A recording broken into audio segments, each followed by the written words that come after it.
This past weekend in Rome, Pope Francis elevated 17 new cardinals, including an Omaha native who heads the Chicago Archdiocese, 67-year-old Blase Cupich.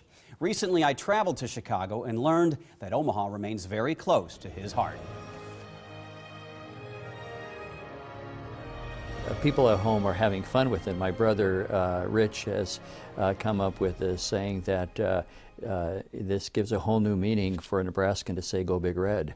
So, the first cardinal ever from Nebraska has not lost his sense of humor and certainly not forgotten his roots. I recall my days in South Omaha with great fondness and affection, a place where it really did prepare me for life, and especially to the ethic of hard work. I think that is something that marks that part of town. In a sit-down interview at the Archdiocese of Chicago, where Blase Cupich has been Archbishop since 2014, the grandson of Croatian immigrants took me for a bit of a walk down memory lane.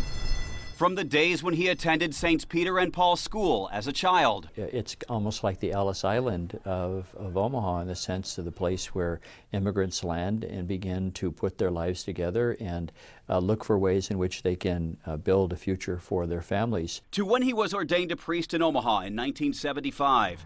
He served as a pastor at St. Margaret Mary, St. Mary's in Bellevue, and St. Robert Bellarmine. I found the spirit of cooperation there. I really remember my days as a priest in Omaha with great warmth. Known for his pastoral and merciful approach, this man of God has quickly stood out to Pope Francis on issues such as social justice. There are a lot of people who just feel as though they don't count.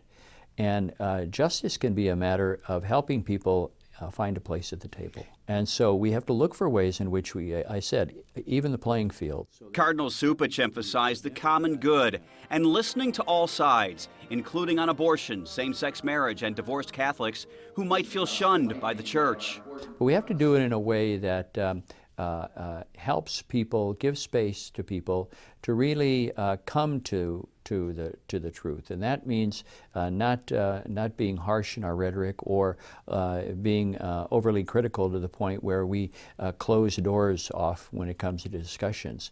Just being installed as Archbishop here in Chicago was a remarkable feat.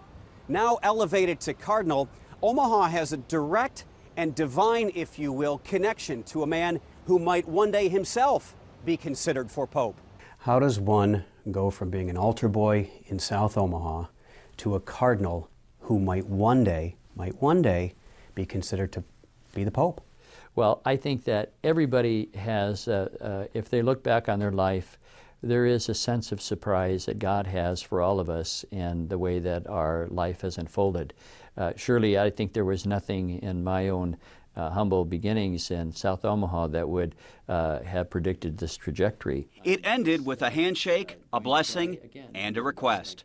Well, I'm honored to have interviewed you. I thank you so much for taking the time with me. Thank you. God bless you, and the best to all the people back in Nebraska, especially in Omaha. I have fond regard for them, and I just ask that all of them continue to pray for me. And we certainly will.